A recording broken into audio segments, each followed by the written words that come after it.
کہ ہمیشہ کوشش ہوتی ہے کہ آگاہ کیا جائے پبلک کو فتنہ دجال کے حوالے سے، اور it's a very hot topic especially amongst the youth اس پہ بہت ریسرچ کرتے ہیں، بہت کچھ جاننا چاہتے ہیں، بڑے سوالات ہوتے ہیں یوتھ کے. تو I am very plays very excited کہ آج میرے ساتھ ڈاکٹر شیخ حماد لکھوی صاحب موجود ہیں. میں نے بڑی ریکویسٹ کی شیخ سے، ان کا بڑا پن ہے، انہوں نے ٹائم دیا، اور انشاءاللہ آج میں ان سے تمام آپ کے سوالات پوچھوں گا، اور ان کے سامنے آرٹیفیشیل انٹیلیجنس کی مثالیں بھی رکھوں گا، کچھ فزکس کے کانسیپٹس بھی، تاکہ بات انشاءاللہ واضح ہو کہ ہمیں کس طرح سے سمجھنا چاہیے جو احادیث فتنہ دجال کے حوالے سے آئی ہیں، and what's the right approach and how to go about it, اور ہمیں کرنا کیا ہے اس فتنے کو لے کے.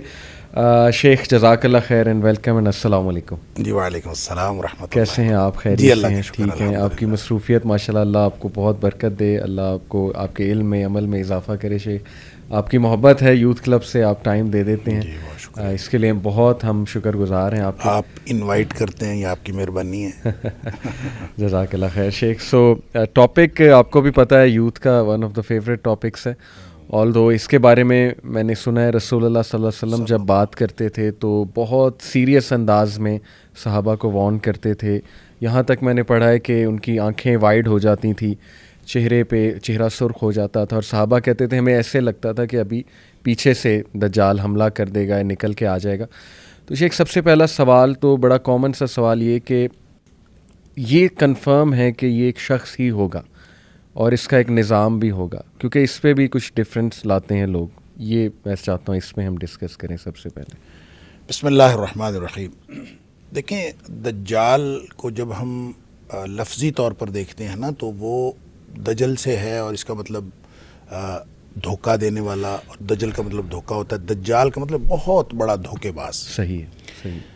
لہٰذا جب اس اعتبار سے دیکھتے ہیں تو دنیا میں جب دھوکہ آ جاتا ہے، اور خاص طور پہ اس وقت جب قرب قیامت ہم دھوکہ دیکھ رہے ہیں، اور ہر جگہ پہ دھوکہ دہی، اور جیسے نبی کریم صلی اللہ علیہ وسلم کی ایک اور حدیث بھی ہے کہ آپ نے فرمایا کہ ان من اقتراب الساعہ، صحیح، قرب قیامت کی نشانیوں میں سے ایک نشانی یہ ہوگی کہ اس وقت جو ہے نا سنون خداع، صحیح، کہ جو تمہارے اوپر ایسے سال آ جائیں گے جو دھوکے کے سال ہوں گے. ٹھیک ہے. اب دھوکے کے سال آ گئے تو پھر اس کی آپ نے تشریح فرمائی، یصدق فیہ الکاذب ویکذب فیہ الصادق ویؤتمن فیہ الخائن ویخون فیہ الامین، کہ اس میں سچے کو جھوٹا سمجھا جائے گا، جھوٹے کو سچا سمجھا جائے گا، اور جو امانت دار ہے اس کو بددیانت سمجھا جائے گا، بددیانت کے اوپر بھروسہ کیا جائے گا. یعنی یہ جو سارا دھوکے کا ایک چال چلن ہے اور جو طرز عمل ہے، صحیح، وہ جب پریویل کرتا ہے معاشرے کے اندر تو لگتا یوں ہے کہ یہ دجال ہے.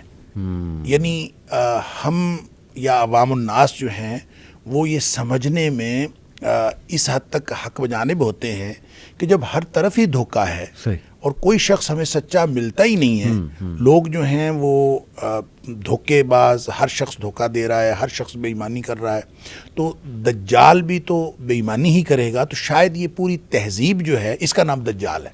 تو لوگ بھی اس معاشرے کو دجال کہہ دیتے ہیں. پھر یہ ہے کہ سب سے زیادہ جو میڈیا ہے اس کے اندر چونکہ یہ دھوکہ دینے کی صلاحیت سب سے زیادہ ہے، جی جی جی، لہٰذا لوگ بعض اوقات میڈیا کو دجال کہہ دیتے ہیں. پھر نبی کریم صلی اللہ علیہ وسلم نے چونکہ فرمایا کہ اس کی ایک آنکھ ہوگی تو اس کو کیمرے کے ساتھ تشبیہ دے دیتے ہیں، کیمرے کی آنکھ ایک ہے، موبائل فون کے ساتھ تشبیہ دے دیتے ہیں کہ یہ جناب یہ دجال ہے.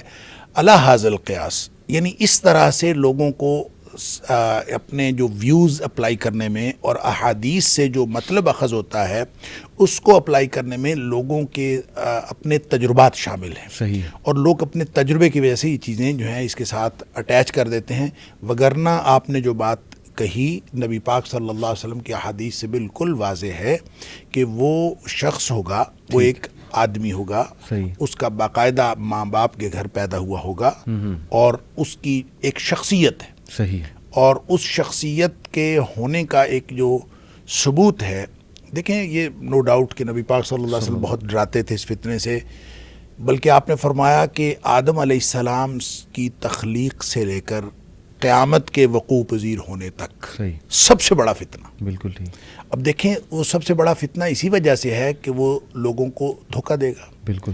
اور جب لوگوں کو ڈیسیو کیا جاتا ہے تو اب آپ سامنے عقل مند ہو، سامنے جتنا مرضی صاحب فہم و فراست ہو، جب اس کو آپ دھوکہ دے دیتے ہیں تو وہ شخص دھوکے میں آ جاتا ہے اور دھوکے میں آنے کے امکانات موجود ہوتے ہیں۔ بالکل، اسی لیے نبی کریم صلی اللہ علیہ وسلم کی بے شمار حدیث کے بارے میں اس کے بارے میں ہیں کہ جب آپ کو پتہ چلے کہ دجال کا ظہور ہو گیا تو آپ نے اس کی طرف نہیں جانا بلکہ اس کے دور جانا ہے، کیونکہ ایک شخص کہے گا کہ میں تو اتنا صاحب ایمان ہوں، میں اس کے ساتھ جا کے بات کروں گا، مجھے میں تو جناب، اور وہ جائے گا جا کے اس فتنے کا شکار ہو جائے گا، کیونکہ دھوکہ ہے نا۔ صحیح ہے۔ لہٰذا دجال کا جو لفظ ہے یہ ہمیں اپنے تجربے کے ساتھ جب ہم اس کو اٹیچ کرتے ہیں تو ہمیں ہر دھوکے باز چیز جو ہے وہ دجال لگتی ہے۔ اس لیے آپ کو سوشل میڈیا کے اوپر بھی اور مختلف لوگوں کے درمیان مختلف قسم کی انٹرپریٹیشنز ملتی ہیں۔ صحیح ہے۔ نبی کریم صلی اللہ علیہ وسلم کے دور میں ایک شخص تھا، صحیح، ایک لڑکا تھا، بلکہ یہودیوں کے ہاں وہ اس کا نام تو صاف یا صافی تھا، صحیح، لیکن اس کو ابن سیاد کے نام سے وہ مشہور تھا۔ بالکل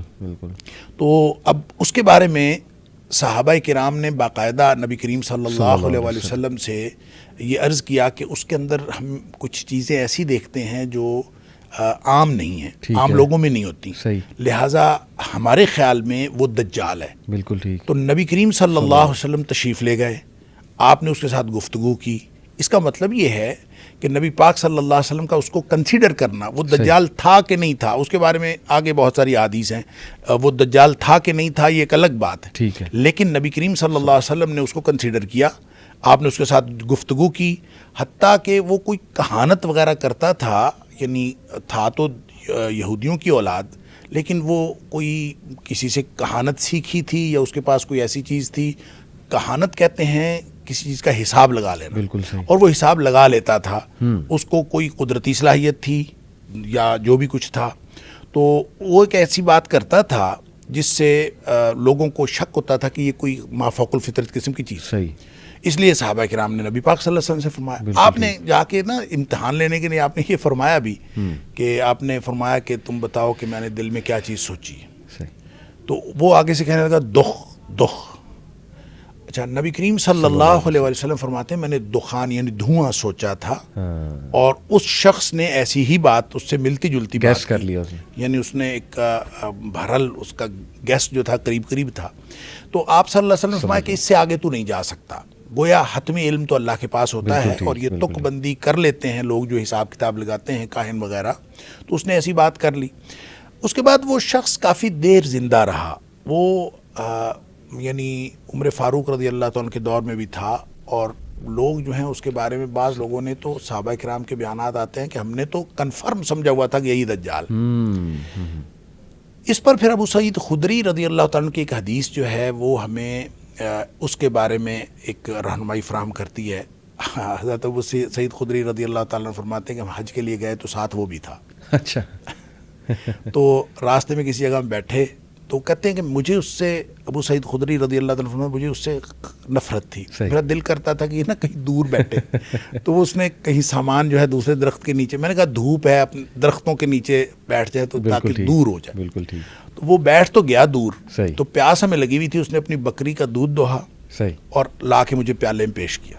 صحیح، ابو سعید خدری رضی اللہ تعالیٰ فرماتے ہیں میں اس کے ہاتھ سے دودھ پینا نہیں چاہتا تھا، لہٰذا میں نے اس کو کہا بھی اتنی شدید گرمی ہے اور یہ دودھ بھی گرم ہے، میں نہیں پیتا، صحیح، اور آپ نے یہ کہہ کے نا اس کا دودھ واپس کر دیا، ٹھیک، تو اس کو سمجھ بھی آ گئی کہ نا یہ اوائڈ کر رہے ہیں، تو اس نے پھر یہ بات کہی، اس نے کہا دو لوگ مجھے دجال سمجھتے ہیں، حالانکہ نبی کریم صلی اللہ علیہ وسلم کی حدیث ہے کہ وہ کافر ہوگا، بالکل، اور میں تو مسلمان ہوں، ہاں، میں حج کرنے کے لیے جا رہا ہوں، صحیح، پھر نبی کریم صلی اللہ علیہ وسلم نے فرمایا کہ وہ لا ولد ہوگا، میری تو اولاد ہے، میں اپنی اولاد چھوڑ کے آیا ہوں، مدینے میں میرا لڑکا ہے، میرا بیٹا، صحیح، پھر نبی کریم صلی اللہ علیہ وسلم نے فرمایا مدینہ اور مکہ میں وہ داخل نہیں ہو سکے گا، جی ہاں، تو میں تو مدینہ منورہ میں رہتا ہوں اور مکہ میں جا رہا ہوں، صحیح، یہ تین باتیں ابو سعید خدری رضی اللہ عنہ فرماتے ہیں جب اس نے یہ کہیں تو مجھے یہ یقین ہو چلا کہ یہ بندہ تو دجال نہیں ہے، اور میں نے اب تک کی جتنی اس کے بارے میں کنسیڈریشنز رکھی تھیں میں نے سوچ لیا کہ اب نہیں رکھنی، لیکن اس نے ساتھ ہی جو اگلی بات کی، مسلم شریف کی حدیث ہے،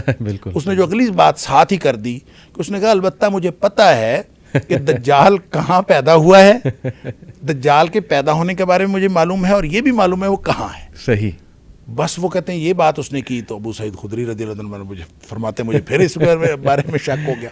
اس کے بارے میں یہ کہا جاتا ہے کہ وہ واقعہ حرہ کے بعد وہ کہیں گم ہو گیا تھا. اچھا. کہیں وہ یعنی اس کی موت کسی نے نہیں دیکھی, وہ شخص گم ہو گیا تھا. اس لیے جو لوگوں نے تطبیق دی ہے محدثین نے, تمیم داری والی حدیث آپ لوگوں کو معلوم ہے, اور شاید عوام الناس کو بھی معلوم ہوگی جنہوں نے جا کے دجال کو دیکھا تھا.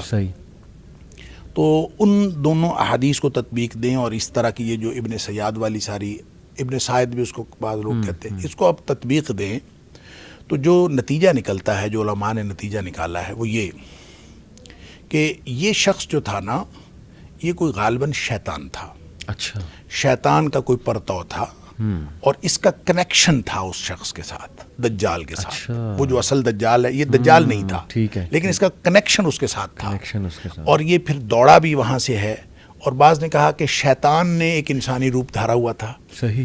اور اس لیے لوگوں کو اس کی پیدائش اور اس کی وفات کے بارے میں کچھ علم نہیں ہے. اور بعض لوگوں کا خیال ہے کہ نہیں, چونکہ نبی پاک صلی اللہ علیہ وسلم نے فرمایا کہ دجال ایک تو نہیں ہوگا, بڑے دجال کے آنے سے پہلے بہت سارے دجال آئیں گے, دھوکے باز بہت سارے آئیں گے, اور اس میں سے ایک دھوکے باز وہ بھی تھا. ٹھیک ہے. اس طرح کی انٹرپریٹیشن ہے. لیکن ایک بات ان ساری باتوں سے سمجھ آتی ہے کہ وہ ہوگا شخص, ایک فرد ہوگا, اور اس کی باقاعدہ تھنکنگ ہوگی, وہ انسانوں کی طرح بات کرے گا, اور انسانوں کی طرح ہی وہ گفتگو کرے گا, اور انسانوں میں سے ہوگا. بالکل ٹھیک. وگرنہ اگر وہ کوئی مشین ہوتی, یا اگر وہ کوئی معاشرہ ہوتا, یا مجرد فکر ہوتی, تو نبی کریم صلی اللہ علیہ وسلم اس ابن سیاد کو قطعاً کنسیڈر نہ کرتے. بالکل ٹھیک.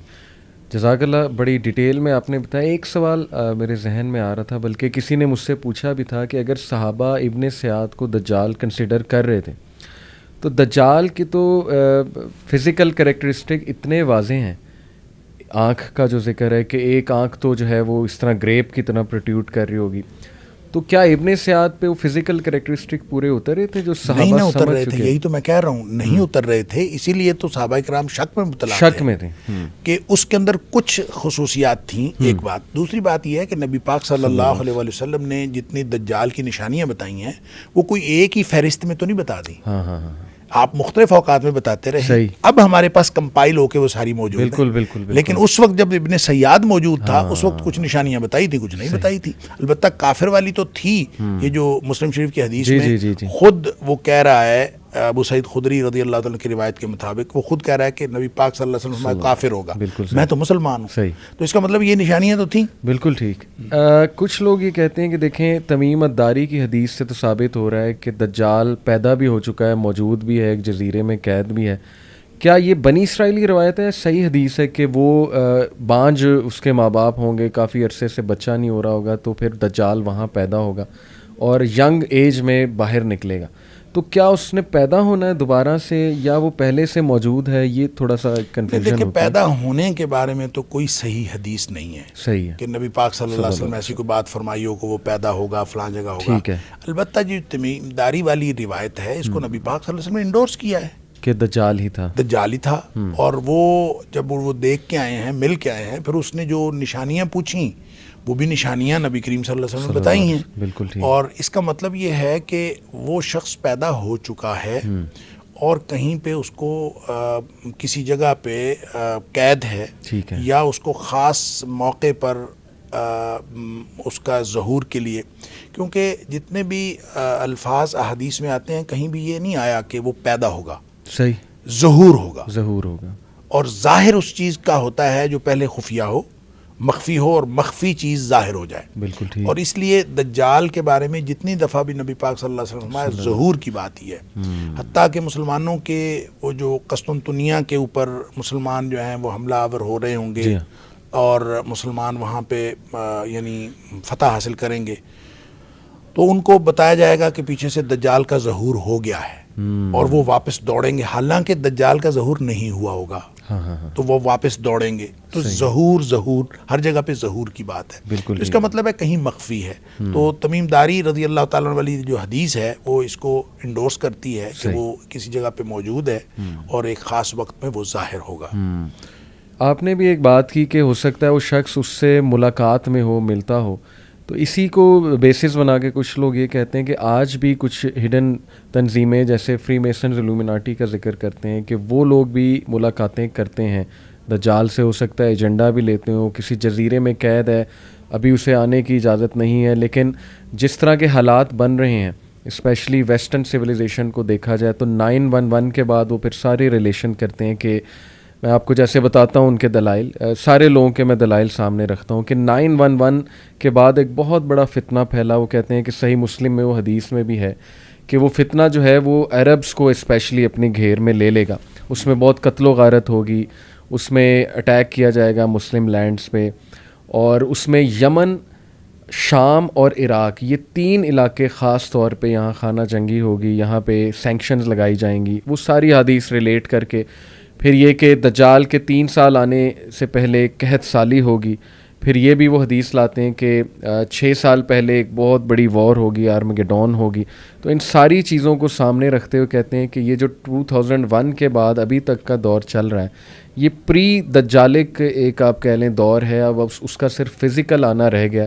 پھر وہ اس میں سائنٹیفک جو آج کل ہم فینومیناز دیکھ رہے ہیں، جیسے میں آپ کو ایک مثال دیتا ہوں کہ میٹاورس جو ہے وہ آپ کو پتہ ہے کہ ورچوئل ریالٹی وہ لگا لیتے ہیں اور پھر انسان اپنا ایک پوری دنیا کریٹ کر سکتا ہے اس میں یہاں تک ہم نے سنا ہے، جو بالکل صحیح بات ہے، کہ انسان کے موت کو ڈیفیٹ کر دے گا. وہ ایسے کہ کسی بھی انسان کی کانشیسنیس ریکارڈ ہو رہی ہے ایک کمپیوٹر پروگرام میں یا ایک چپ میں، جب وہ انسان مرے گا تو سمپلی وہ چپ اس کے ذہن سے نکال کے کمپیوٹر پروگرام اس کو کاپی کرے گا، بالکل وہی انسان، اسی کی آواز کا انسان میٹاورس میں کریٹ ہو جائے گا، کھڑا ہو کے آ جائے گا. تو ان شارٹ وہ مرا نہیں ہے، بس اس کی باڈی ڈس انٹیگریٹ کی ہے، لیکن وہ پورا کا پورا انسان، اس کے ماں باپ یا جو بھی وہ ہیں مرے ہیں، وہ میٹاورس میں ان کے ساتھ بات چیت کر رہا ہے. تو یہ ساری چیزیں دیکھتے ہوئے نا لوگ کہتے ہیں کہ یار یہی فتنہ دجال کے نشانیاں ہیں جو حدیث میں بتائی گئی ہیں کہ وہ مردوں کو زندہ کرے گا، پھر یہ کہ وہ ایسے ایسے میریکلز دکھائے گا جیسے لوگ حیران ہو جائیں گے، اس کے ہاتھ میں رزق ہوگا، جدھر جائے گا قحط سالی لے آئے گا، جدھر جائے گا وہ جو ہے رزق دے دے گا لوگوں کو، اس کے ہاتھ میں جنت ہوگا، دوزخ. تو لوگ اس کو نا ماڈرن چیزوں سے ریلیٹ کرتے ہیں بہت زیادہ. تو کیا یہ اپروچ ٹھیک ہے؟ اس کی کتنی حد تک اجازت ہے؟ اور ہمیں کیا غور و فکر واقعی کرنا چاہیے ان حالات کو سامنے رکھتے، تاکہ ہم خود بھی وارن ہوں، اپنی جنریشن کو بھی وارن کر سکیں کہ دیکھو فتنہ تو تمہارے سامنے ہے، موومنٹس، ازمز اور اسکزمز کتنے چل رہے ہیں، اور ہماری بچیاں غلط سائٹ پہ جا رہی ہیں، LGBTQ آج آپ دیکھ لیں. یہ ساری چیزیں ریلیٹ کرنا ٹھیک ہے؟ دیکھیں اصل میں نا آپ اگر اس کو جیسے آپ نے کہا پری دجالک دور اگر اس کو ہم کہہ دیے جائے تو یہ غلط نہیں ہوگا. میرے خیال ہے یہ تو اس میں تو کوئی حرج نہیں ہے صحیح کہ دجال کے لیے پورا ماحول تیار ہو رہا ہے، بالکل ٹھیک. ایک اس کے لیے پورا ایک سرکمسٹانسز کریٹ کیے جا رہے ہیں، اور جب یہ پوری طرح دھوکے کا دور بن جائے گا اور ہر چیز کے اندر دھوکہ آ جائے گا تو پھر دجال بھی آ جائے گا. ابھی تک یہ اس کے لیے تیار نہیں ہوا. اچھا. اور دوسری بات یہ ہے کہ اس کی ماڈرن چیزوں کو آپ ان کے ساتھ ریلیٹ کرتے جائیں، یہ کسی حد تک ریلیٹ ہو سکتی ہیں. اچھا. کیونکہ ہر چیز کے اندر دھوکہ ہے، اور خاص طور پہ میڈیا اور یہ جو AI جو ہے آرٹیفیشل انٹیلیجنس، جس میں آپ خاص طور پہ میٹاورس کا جو کانسیپٹ آپ نے بتایا، دیکھیں یہ زندہ کرنا تو نہیں ہے. صحیح. زندہ کرنے کے بارے میں تو بالکل کلیئر کٹ ہے کہ شیطان، وہ جو دجال ہے وہ بالکل زندہ انسانوں کو زندہ کرے گا، اور جیتے جاگتے انسان نظر آئیں گے. اور پھر ایک وقت آئے گا جب وہ انسان کو قتل کرنا چاہے گا، وہ قتل ہی نہیں ہوگا. یعنی ایک وقت میں وہ بندے کو قتل کرے گا، زندہ کرے گا، قتل کرے گا، زندہ کرے گا، یہ اس کے پاس یہ اتھارٹی ہوگی. صحیح. لیکن جب اللہ کا حکم ہوگا تو پھر اس کے بعد یہ اختیار ختم ہو جائے گا. لیکن اس میں یہ نہیں ہے کہ اس کی کوئی حیت چینج ہو جائے گی یا اس کے اندر یہ میٹاورس تو بالکل ایک آپ چپ ڈال کے آپ صرف اور اس کی میموری جو ہے وہ یوز کر سکتے ہیں. اس میں آپ کو جو روبوٹ ٹائپ کوئی چیز ساتھ لگانی پڑے گی، اس کو جو جسم دینا ہے آپ نے وہ تو کوئی اور دینا ہے، اور وہ کوئی آرٹیفیشل کوئی چیز دینی ہے، ایسا نہیں ہے. لہٰذا آپ یہ کہہ سکتے ہیں کہ اس کی چپ سے چیزیں نکال کر دھوکے کے لیے، دجالیت کے استعمال کرنا یہ بالکل ٹھیک ہے، یہ ہو سکتا ہے.